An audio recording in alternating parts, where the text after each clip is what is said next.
नमस्कार मंडळी, शेतकरीना ब्लॉगमध्ये तुमनं सगळं हार्दिक स्वागत. त्यानंतर सकाळी सकाळी उठून भाऊ आपली नागराला जाणं होतं. त्यानंतर बैल वगैरे पाजी घेतात, गाडा वगैरे झुपी घेतात. त्यानंतर पोहोचून भाऊ लोकेशनवर फायनली भाऊ नागराले चालू काय आणि नागर कसा लागेल ते पण कमेंटमध्ये जरा नक्की सांगा. पण पुरा बेकार गरम विरायंत, पुरा बेकार घाम विरायंत भाऊ आपले. मग त्यानंतर काय तुम्हाला भाऊ 100 ना स्पीड मग पूर्ण मग नागरी टाकाना भाऊ एकरवर मग होता पूर्ण नागरी टाकाना भाऊ 2च तास मा नंतर घर होणं पायात खाल सगळा गुलाबजामुन दिसे राहतात. ते उंबरा पडलं होतं त्या पुरा गुलाबजामुन माहीत दिसे राहतात भाऊ एकदम भारी दिसत. पण यार तर पुरी आटे गई ते आपली यार काय पाणी नाही. मग त्यानंतर लगेच आपली एक दुसरी मोटर बळी झाली होती. ती मोटर आपल्या टाकायला आज जाणं होतं. म्हटलं चला त्या मोटर खाल सोडी येऊ. त्यानंतर लगे आठवण होणे म्हटलं यार रबर चिकट टेप नाही शोधत आपले रबर चिकट टेप घ्यायला जाणं पडते म्हटलं. त्यानंतर गावात गोबर रबर चिकट टेप घेऊन त्यानंतर लगेच अवघडी दिसणं अवघडी म्हणे मी टेरा ना पैलवानचे म्हणे मग म्हणून कपडा काढून फिरस म्हणे मग बरं भाऊ. त्यानं तिकडे ओनू भाऊ आपलं टेरानं पूर्ण काम चालू आहे.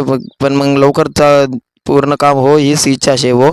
कारण मग त्यानंतर लगे आपण म्हणून भाऊ फराळ घ्यावाले इथून फराळ वगैरे घेतं आणि त्यानंतर त्यासले म्हटलं भाऊ फराळ चांगलं द्या उपाश आहे म्हटलं भाऊ लगेच इथून निघणं भाऊ. त्यानंतर हे शेतकरीनं थोडंसं सामान दिसणं भाऊ शेतीनं मग ते घेतं पण ते जास्त करी बाहेर ना बाजार होता भाऊ. त्याने मग आलं काय काय काय काय ना वस्तू नव्हती अशी नव्हतंच भाऊ.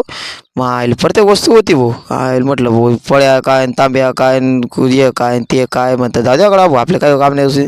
त्यानंतर वनूच भाऊ आपल्याला मोटर चालू करायला जाणं होतं. लगेच गोनू बॅग वगैरे घे वनू भाई पाय येतं येरले पाणी बी काही कमी होतं भाऊ. दादा म्हटलं जसे चालू कर द्यावं. पण फायनली मोटर आपली चालू झाली होती. मग त्यानंतर थोडंसं लगे इकडे पाय आपलं 12:30 वाजता होतात. मग त्यानंतर इकडे डीजे वाजे राहतात भाऊ चेक करत का काय आपण थोडंसं मग एन्जॉय करी घेता. कारण शेतकरी नाही एन्जॉय कुठे पण करत शेतकरी म्हटलं थोडंसं नाची घेऊ म्हटलं. फायनली आपली मोटरनं पाणी निघे झालं होतं भाऊ. म्हटलं थोडंसं जीवले बरं वाटणं कारण की पिकासले पाणी नव्हतं पिकासकडे पाहू वाटेनी. त्यानंतर वरून राजाने बी कृपा मग लगेच पाणी चालू घ्या ना अवघडी म्हणे मी नेमका फवार मारायला चालू काय तोच्या पाणी चालू घ्या म्हणे. त्याने म्हणा सगळा फवारात धुवाय घ्यावी म्हणे.